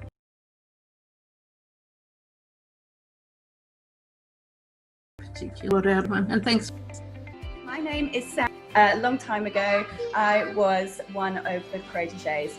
Now, back then, I had absolutely no idea where I was going to go. I was an expert in my field, but I was working very much in the corporate space. I also had no followers on any social media accounts. I had no email list. I had no people anywhere on a database that was out there in the public market. But I knew that I needed and wanted to get out, get online, and make a difference to the world. And I knew that the only way I'd be able to do that is to go out and start speaking, putting myself out there as an individual. And it was really confronting, because there's all these kind of things that we go through. Will people like me? Will people engage with me? Will anyone even care about what I have to say? Will people mock me? Will people criticize me? Will I be torn down by my competitors or trolls? So I had all of these worries, like everyone else does, not knowing where I was going to start. You know, do I start with the logo, the website, the message, the thing? Branding? It's all very, very overwhelming. So I want to reassure you guys that I was absolutely there. After going on Sam's program, I have gone on to win multiple awards. I have now got over 20,000 students in 146 countries. I have been listed by the Huffington Post as one of the top 50 must-follow female entrepreneurs. I've published 12 books, 5 of which have gone to international #1 bestseller. I recently was headhunted by a university and now hold the record for being the youngest university director in Australian history. And I have done all of this from working in the spare bedroom in my house. I now have a multi-million-dollar education company with children running around. And one of the things that I really want to make clear to other people is that everyone can do this. Every single person. I had no special starting point. I had no investors. I've never had anyone give me money. I absolutely have just started on the corner of a kitchen table with nothing but a dream, a drive, and an ambition. And that is the only thing you need to get started.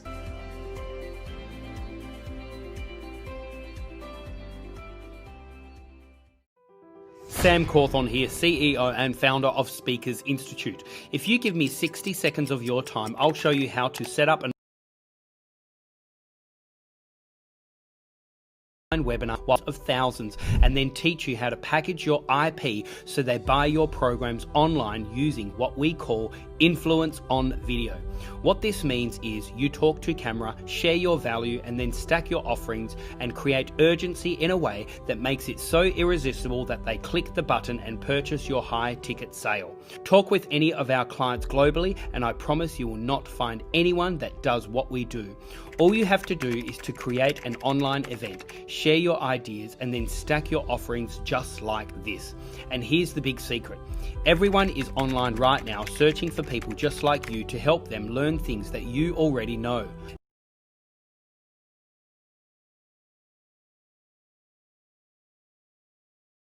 As Handline, and my influence on video formula is easy to use and foolproof for anyone to master.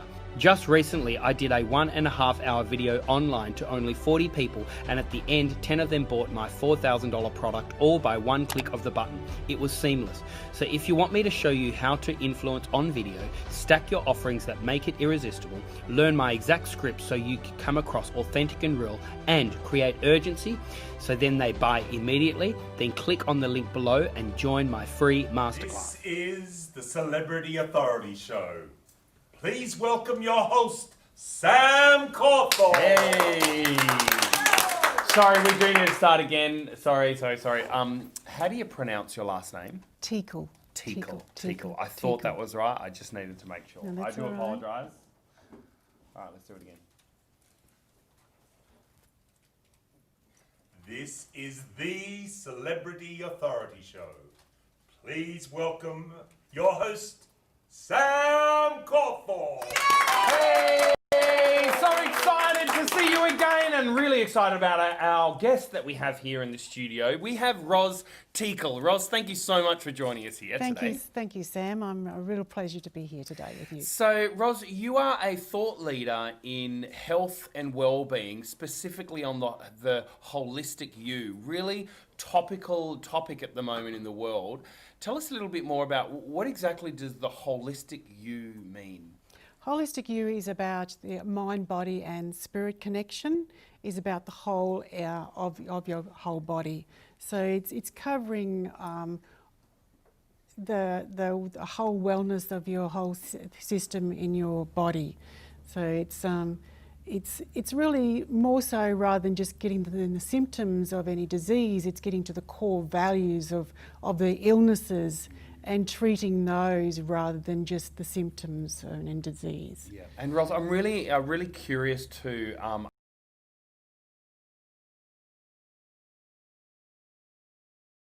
uncover what etc. with this holistic you theology, really. Before we go down that path, tell us a little bit more about your journey. Who are you and what do you do?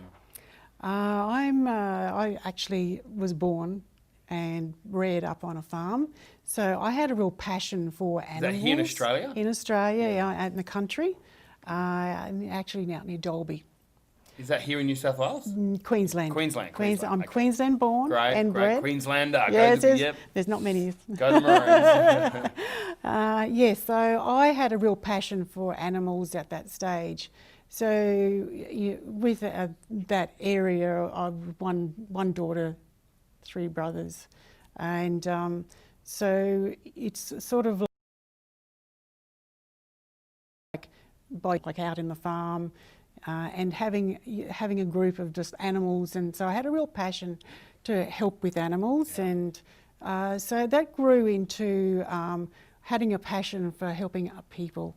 So I started a nursing career when I was 16, so I had a real passion to do that, and it's been 40 odd years now with the passion of helping people in nursing career. Wow. So yes, you really enjoyed it. Yeah. What did you love about nursing? In general, was it just the whole person is seeing their illness and seeing them being able to develop and improve in their trauma that they were going through, and seeing them go home in a much better state. You sound like an amazing nurse, and obviously this has led through to this topic of holistic you. What happened in 2000, I went through a big which put me in a great depression. And was something that triggered it, or? Yes, I had through mental abuse through a partner. So that sort of spent me in a in depression. So I had to figure out how I was going to get out of it. So I had a choice whether I stayed in that depression or I got out of it. So I chose, I had 2 young children at the stage and bringing them up. So I had a choice, and that was when one of my daughters sort of said, you know, that they were sick of hearing about my problems and depression, and so I had the choice of deciding what I had to do. So then I started to get more about, because I'd lost my confidence in myself because of the what I'd gone through and the financial crisis that I went through, and I lost everything. So it was building myself back up and getting to know who I really was, and looking in. So, and that's where I started getting into more of the holistic and complementary medicines in that area, and I started to really delve and find my inner self and sanctuary. So. Look, I'm sure there may be some people that are listening that might have gotten through their tough time, or through that depression, or might even know someone that is going through a really tough time and a depression right now. Is there a formula, or is there something that you can teach people out there to either help themselves or help other people, and learn through the choices that you had to make?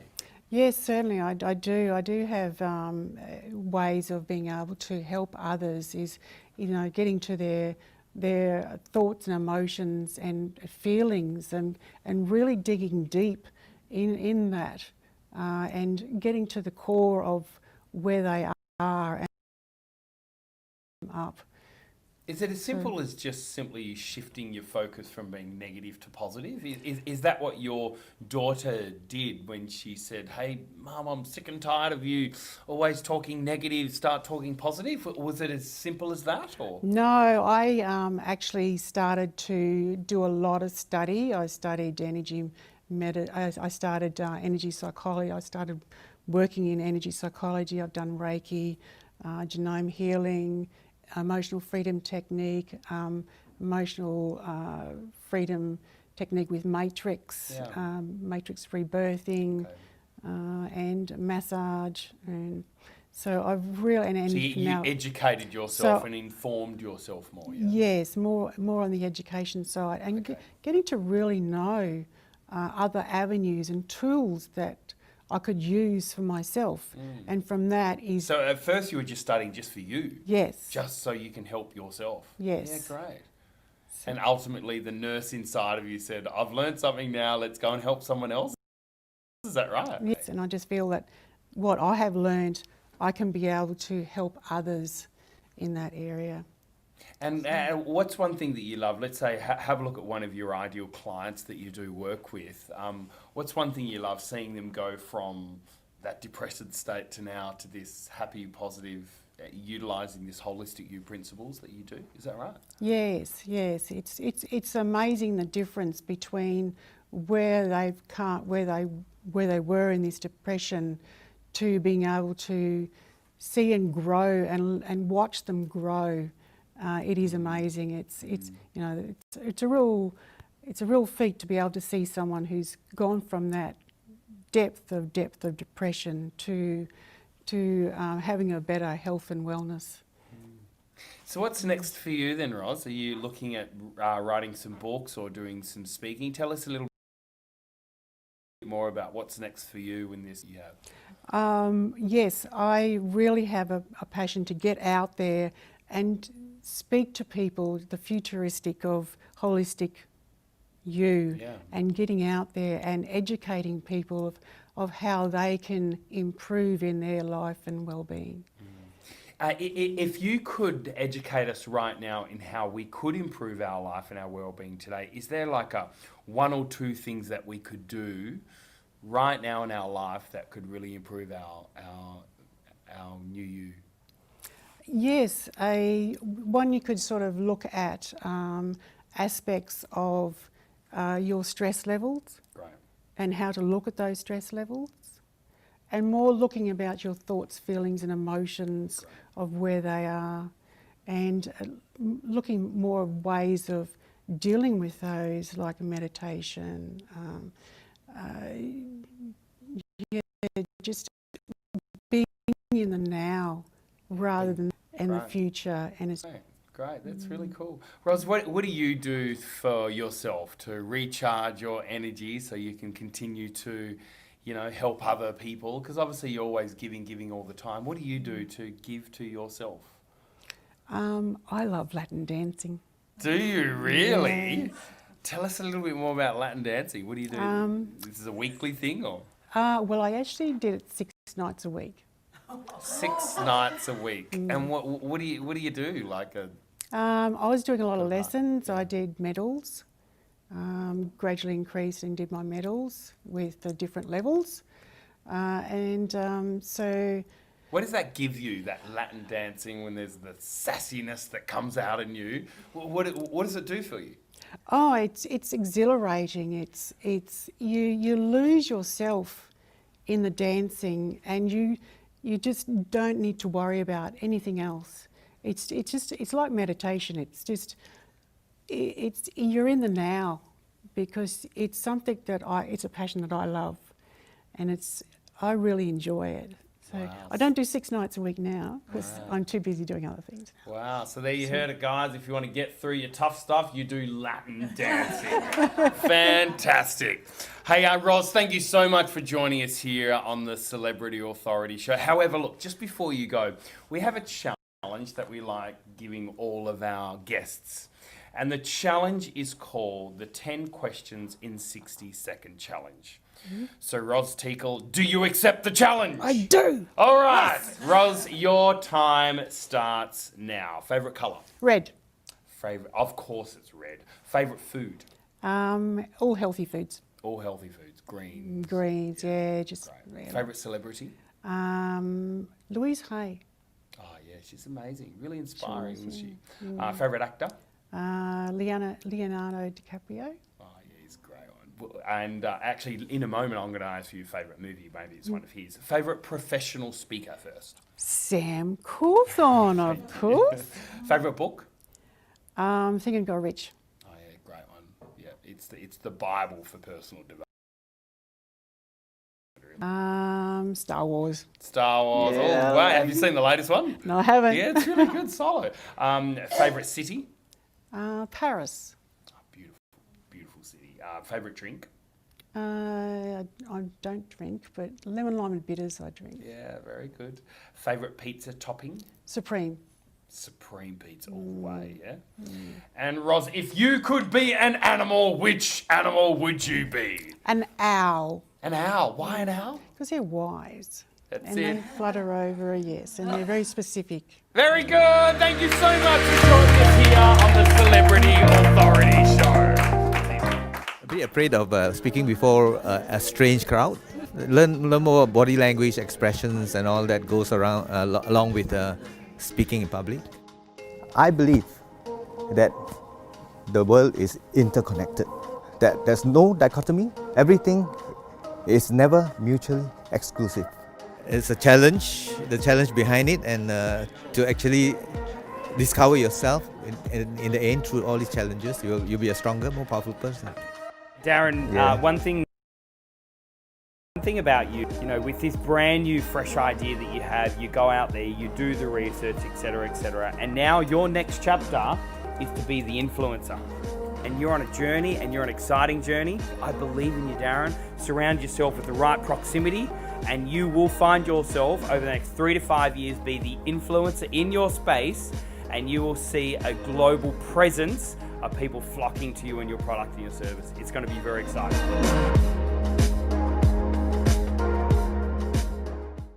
Our next speaker is passionate about making sure every day businesses survive in a rapidly changing world. She's a market strategist. She has an illustrious 20-plus year career working with all types and sizes across 3 continents.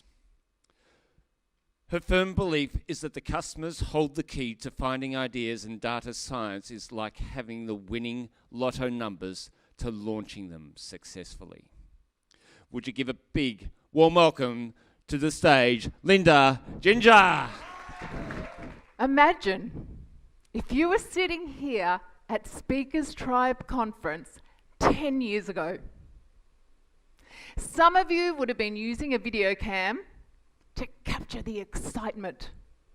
Some of you would have been taking notes on your sexy new PDAs. And yes, some of you would have been fiddling. Have you ever felt concerned that your business isn't keeping touch with technology? You are not alone. KPMG has found in their most recent annual survey that it's the #1 reason keeping business leaders awake at night. Your concern is also real. McKinsey has found that over the last 50 years, the average lifespan of a company has gone from 61 years down to just 17 years and falling. Big companies like Blockbuster, Borders, Kodak are all well known for not keeping pace with technology. However, there are many more everyday businesses suffering the same consequences in our suburbs and in our cities. Keep pace, they must find and launch new products and services. However, it's not that easy. According to Harvard Business School professor Clayton Christensen, 95% of all new products fail. 95%. Do you see the dilemma? If you don't keep pace, you're likely to fail. And if you try and keep pace, launch an idea, your odds are less than flipping a coin. There has to be another way.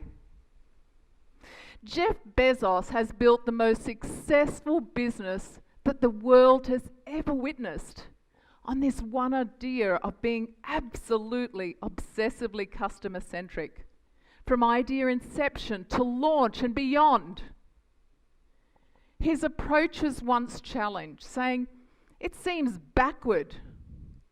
Bezos' response was swift. He said, "Most companies write the software, they get it all working, and then toss it over the wall to the marketing department saying, 'Here's what we've built, go write the press release.'" That process, he said, is the one that is actually backward.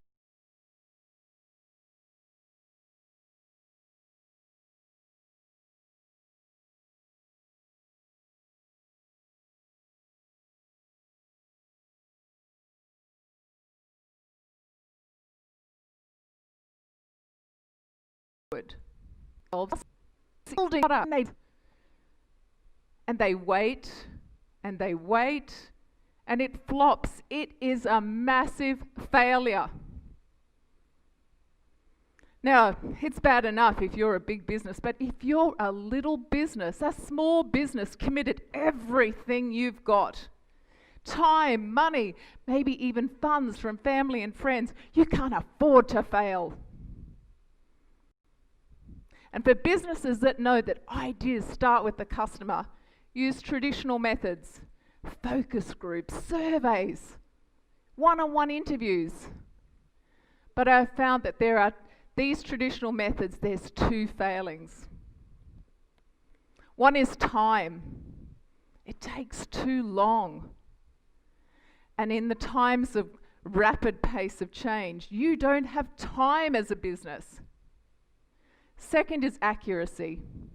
Although it's the best we've had to date, it's still hit and miss. open to interpretation.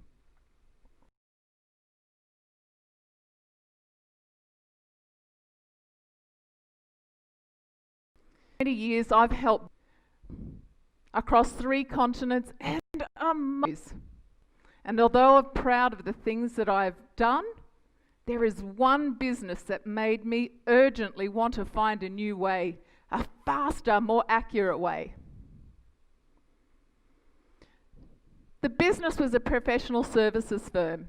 It had once been this industry leader, and now it was losing big time. John, the CEO, wanted me to help him reclaim that market position. Of course, I got started with the customers. It took 3 months. What we found out was that the market was growing, which is great. However, what wasn't great was that John's business's service was seen to be outdated and expensive. Furthermore, there were so many competitors. When John's business thought there was none, and they were using technology, it was too late for John's business. My search led me to Silicon Valley, where I met Thomas Thurston, a data scientist. Now, data science combines computer science and statistics. You might have heard of terms like algorithms, artificial intelligence, big data, machine learning.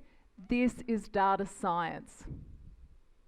Thomas is renowned for a significant data science research project, which is like giving us the winning numbers to finding ideas faster with greater accuracy. He's so proven over and over and over again. What he found was that failure and success is not based on luck. Failure can be predicted. What he also found was that the decisions that we use to launch ideas is fundamentally flawed. We've been looking at the wrong things. And when we actually apply the right things, we can engineer ideas with higher survival rates. Over the last decade, some of the most innovative, largest companies around the globe have been using his research. I've met them and I've seen their unprecedented results. Today, I want to teach you how using 3 steps can help you find customers, what they find out about customers in 24 hours, not months, 48. First is to ask customers and ask one question. What do you need to have a great experience? Now, customers, they love you asking. It's a match made in heaven, is it not? They want to have products that they love, and you want to launch ideas that they love. So we get them together, we get them to discuss that question, and they make a long list. Guarantee yours will be long too. Now, you can't deliver on that whole list unless you've got all the money and time in the world. And you're probably saying, well, Linda, that really hasn't helped me. I thought you were going to make it easy for me. So this is where data science comes in, to find focus. So on that same day when we ask the customers, we get them to do a little maths. It's so simple, don't worry about that. They only need to count to 3. And what we do is we load all of the data that they gave us into the data science computer. Overnight, it statistically ranks that big long list down to a short list. The ones that are going to have the most impact in your market. For example, find 61 things, and overnight we found 6 had most impact. Now the third thing is, number 3 is, now this is where we use the winning lotto numbers. We apply Thomas's research on those 6 things and explore each one. For our client that had 6, we found 10 ideas, one of which they absolutely loved.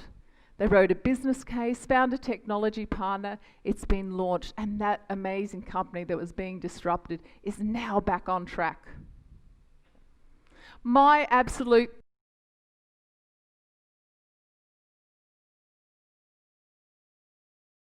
vision that our subs have the chance to survive because they are the heartland of our jobs, our families, our communities, and our economy.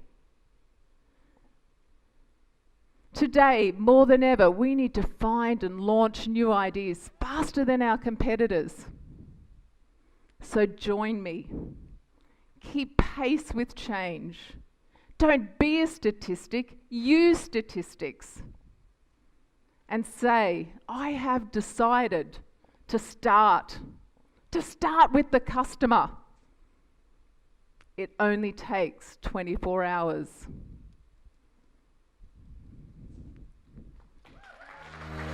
Woo! Linda, Ginger. I want those lotto.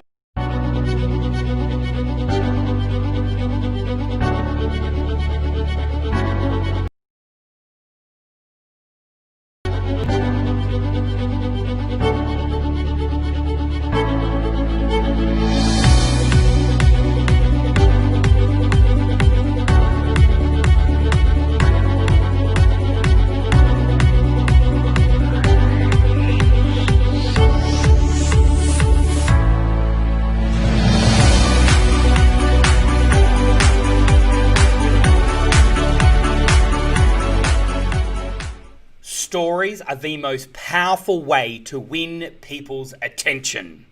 However, we don't really care about your story at all unless it's made relevant. Hey guys, Sam Cawthorne here, CEO and founder of Speakers Institute. And in this video, I'm going to share with you a little bit more how to make stories relevant to the listener.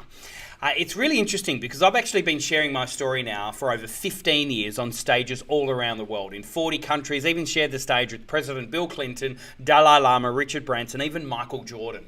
And one thing I've found all throughout my journey is the most powerful storytellers are those people that have learned how to connect their story to the listener.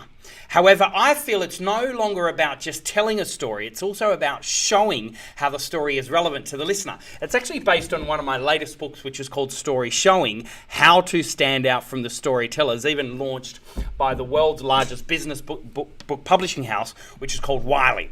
So guys, in this video, very short video, I'm going to share with you a little bit more about how to make a story relevant through the power of my toggle framework.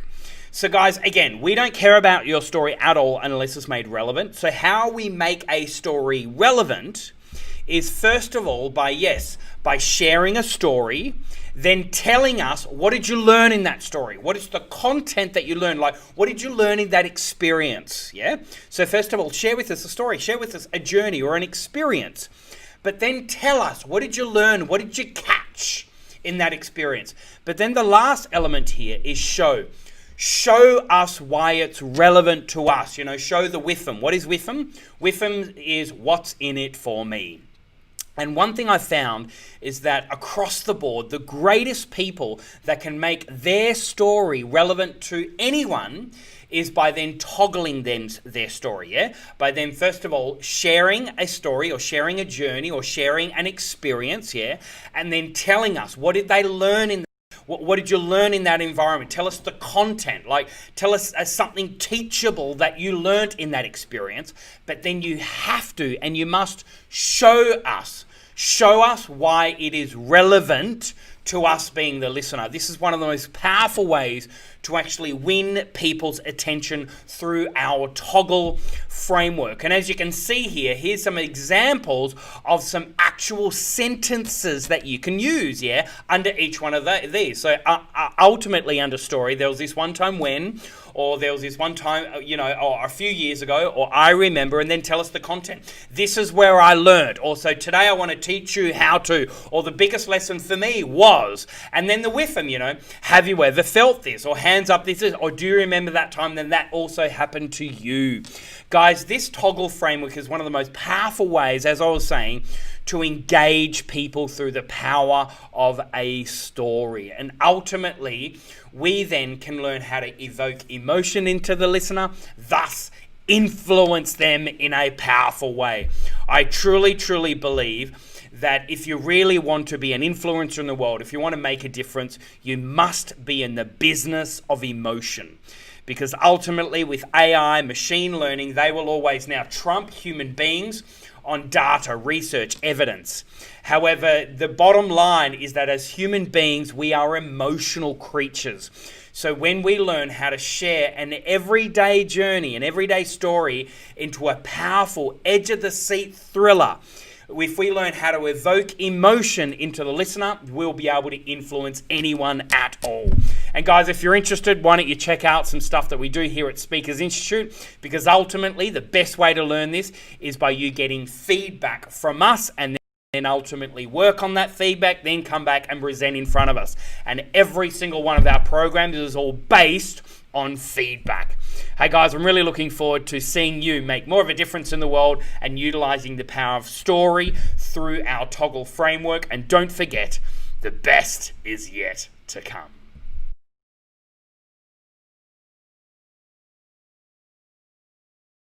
I want to have my next step. I want to write a book about what I've learned in education, and I want to write that book, and I was hoping that bootcamp would help me to find a way to do that.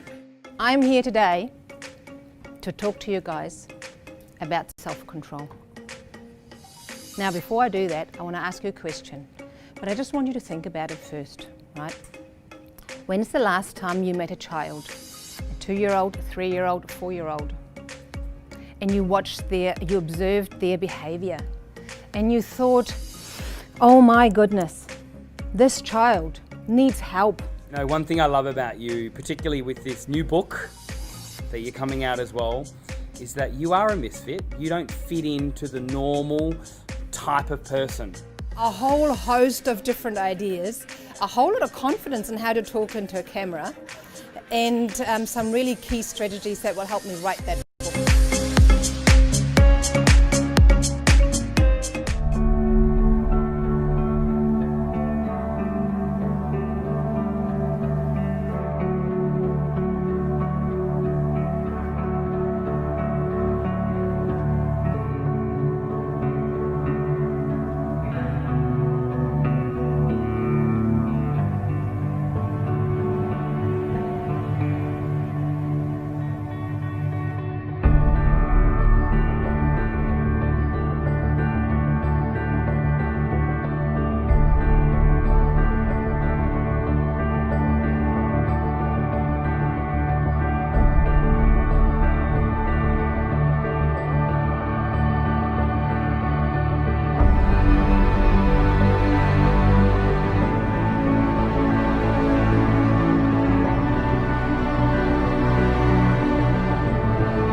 Guys, thank you so much for tuning in for today's episode here at Speakers TV. My name is Sam Cawthorne and we are super excited about Speakers TV and about these episodes that we bring to you every single weekday as well as also on every single Saturday. Guys, we'd love to hear from you. If you've got any feedback at all for us, or maybe you want to comment right now in the chat bar about what was your biggest takeaway from today's session. But also not only that, why don't you join us So here at Speakers Institute, we do have a number of programs such as our online boot camps or our protege program. At Speakers Tribe here, we're all about running these big, large annual conferences every year, but also not only that, there is an annual membership that you can get where in your city we do have tribe gatherings, all really encouraging you going from where you are today to where you really want to be. Or maybe you want to tell your friends and your family about Speakers TV. But can I please encourage you, why don't you like this page? Why don't you join us each day? Why don't you tell other people about these episodes? Because we are all about really helping you on this journey to becoming that recognized voice of authority, for you to find your message and your story and get that out there into the world. We are super excited about your journey, so please lean in and join us today. To your success, my name is Sam Cawthorne, and don't forget, the best is yet to come.